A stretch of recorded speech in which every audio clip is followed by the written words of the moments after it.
So the Five Nights at Freddy's movie recently has came out, and everyone who was a kid in 2014 is going to the cinema and probably just like me are having a pretty big nostalgia. In this video, I wanted to discuss the memories of the Five Nights at Freddy's. The Five Nights at Freddy's series consists of a horror-themed video games in which the player is usually a nighttime employee at a location connected with Freddy's Fazbear's Pizza, a fictional children's restaurant that takes inspiration from family pizza chains like Chuck E. Cheese and Showbiz Pizza Place. So how I discovered the game? For me, it was PewDiePie. No, not Markiplier, PewDiePie. Most of the game and trends back in 2014 I did discover through PewDiePie. At first I was not that interested in that game, I didn't really get it, but then after some time I wanted to see what the hype was about. Then I got into the entire lore.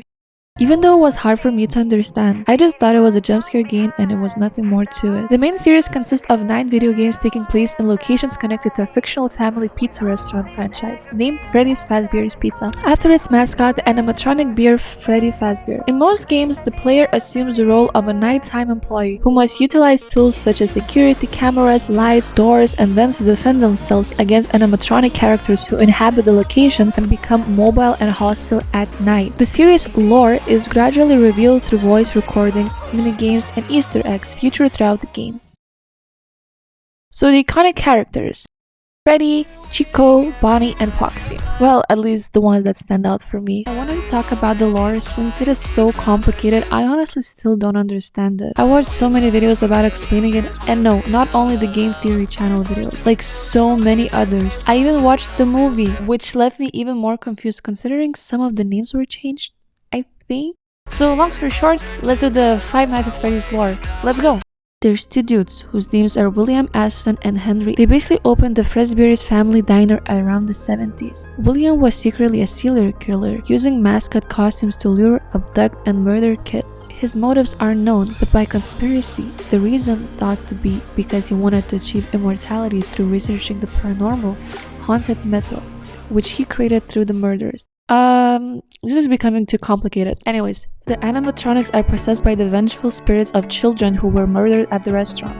And the series explores the mysteries and sinister events surrounding the establishment. The main character, Mike Schmidt, and others try to survive 5 terrifying nights while uncovering the dark secrets of Freddy's Fazbear's Pizza. So now that we got the main things out of the way, I want to talk about why Five Nights at Freddy's seems kinda nostalgic these days. Well, first of all, of course, the game came out 9 years ago, which is a very long time for most of the people. But some of the reasons are pioneering indie game.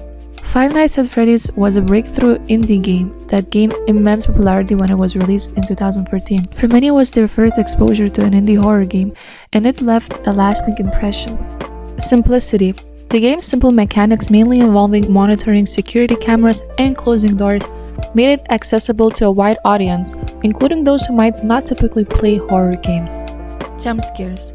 Five Nights at Freddy's is known for its well-executed jump scares, which became iconic moments for many players. The fear and tension it generated are memorable. Community and fan theories. The Five Nights at Freddy community is known for its active engagement in solving the game's mysteries and creating fan theories. This sense of collective exploration and discovery adds to nostalgia.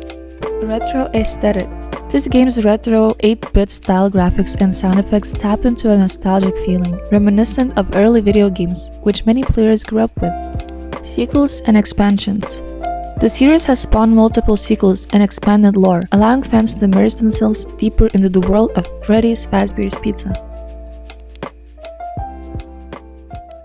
So I know this has been a pretty short video, but I don't really know what else to put about Five Nights at Freddy's. There has been so much already said about it. You can just type it in Google, you can type it in YouTube. Whatever has been in your head that you thought about Five Nights at Freddy's has been already done. I guess the only thing interesting about Freddy's Fazbear's Pizza is that the movie has just came out and it's been in everyone's head. But the most crazy thing is the lore. And like I said, 9 years later, I'm still not very understanding fully of the lore, so I cannot even talk that much about it. But like always, I hope you enjoyed this video. If you didn't like it, you can dislike it so I know. And if you did, then do like it and tell me what you did or tell me what you didn't. And don't forget to subscribe if you want more videos like this, and see you next time.